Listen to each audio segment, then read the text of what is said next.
Hello everyone, आज हम बात करेंगे जीबीएस के वेरिएंट्स के बारे में। जनरली जीबीएस के 4 मेन वेरिएंट्स होते हैं। पहला है एआईडीपी, जो कि है acute inflammatory demyelinating polyradiculoneuropathy. AIDP generally इसको जीबीएस भी कहा जाता है, क्योंकि इसमें मोस्टली 75 to 80% जो केसेस हैं जीबीएस के वो एआईडीपी वेरिएंट के ही होते हैं। ये यूजुअली लोअर बॉडी से अपर बॉडी में फैलता है। और एआईडीपी में जो इम्यून सिस्टम है वो जो हमारे नर्व्स के ऊपर जो एक प्रोटेक्टिव कोट होती है जिसको हम माइलिन शीट बोलते हैं, उसको अटैक करती है। तो इस वेरिएंट में जो आपका सिम्टम्स होते हैं उसमें सेंसरी लॉस होता है, जैसे कि टिंगलिंग और सेंसेशन, पेन। एआईडीपी में जो वीकनेस होता है वो सिमेट्रिकल वीकनेस होता है।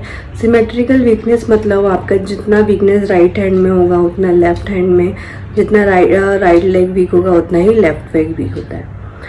देन नेक्स्ट होता है एमान। एमान है एक्यूट मोटर एक्सोनल न्यूरोपैथी। इसमें जो इम्यून सिस्टम है ये ना सिर्फ माइलिन शीट पर अटैक करता है, जबकि जो अंदर का जो एक्सोनल पार्ट है उसको भी डैमेज कर देता है। इसमें जो यूजुअली वीकनेस आती है वो वीकनेस जो होती है वो एसिमेट्रिकल वीकनेस होती है, यानी कि आपके जो बोथ साइड से, जैसे कि राइट हैंड ज़्यादा वीक है तो लेफ्ट हैंड थोड़ा कम वीक होगा, इस टाइप से।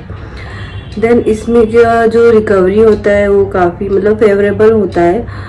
1 से 1.5 साल में इससे रिकवर हो सकते हैं। एंड मोस्टली ये जो वेरिएंट होता है ये Asian countries like China, India में ज़्यादा देखा जाता है। वो होता है इसमें मोटर स्ट्रेंथ ज़्यादा इफेक्ट होता है। मोटर मतलब जो भी मसल मूवमेंट हम लोग करते हैं उसको मोटर स्ट्रेंथ ही बोलते हैं। सो ये अमान वेरिएंट। देन नेक्स्ट है AMSAN variant, acute motor sensory axonal neuropathy.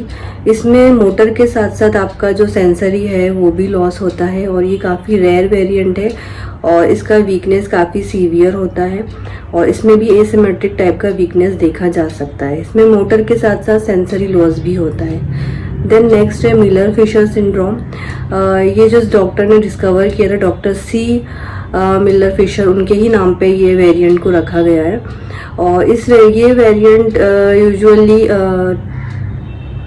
जो है डिसेंडिंग ऑर्डर में होता है। मीन्स ये पहले आई साइड से स्टार्ट होता है। इसमें आई प्रॉब्लम्स होते हैं जैसे कि डबल विजन होना और भी इसके सिम्टम्स है, जैसे बैलेंस, लॉस ऑफ बैलेंस या आपका रिफ्लेक्सेस लॉस होना। तो ये वेरिएंट भी काफ़ी रेयर है और होता है कि हमको सारे फीचर्स, सारे वेरिएंट के कुछ कुछ फीचर्स हमारे पास होते हैं। तो क्योंकि जैसे मैं बोलती हूँ GBS is very unknown and unpredictable, तो हम कह नहीं सकते कि हमको कौन सा वेरिएंट एग्जैक्टली हुआ है, क्योंकि मेरे केस में भी मुझे अमसान एंड अमान दोनों के जो वेरिएंट के जो फीचर्स है वो मुझे दोनों के थोड़े थोड़े सिम्टम्स हैं। आपको अगर कोई वेरिएंट है जो सीवियर है तो आप ये नहीं सोचिए कि नहीं मुझे अभी ये वेरिएंट हो गया है तो मैं कैसे ठीक हो पाऊँगा। आप जो कर रहे हैं एक्सरसाइज वो करते रहिए, आप गिव अप मत कीजिएगा। कई बार ऐसा होता है कि रिपोर्ट में आपकी कुछ रिपोर्ट में डैमेज दिख रहा होता है, लेकिन आपकी day to day functional life में उसका कोई इफेक्ट नहीं होता है। तो आप ज़्यादा इसको क्लिनिकली या ज़्यादा इतना डीप में जाने से बेटर है कि आप अपने functional day to day life को बेटर बनाने की कोशिश कीजिए और एक नॉर्मल लाइफ में वापस लौटने की कोशिश कीजिए।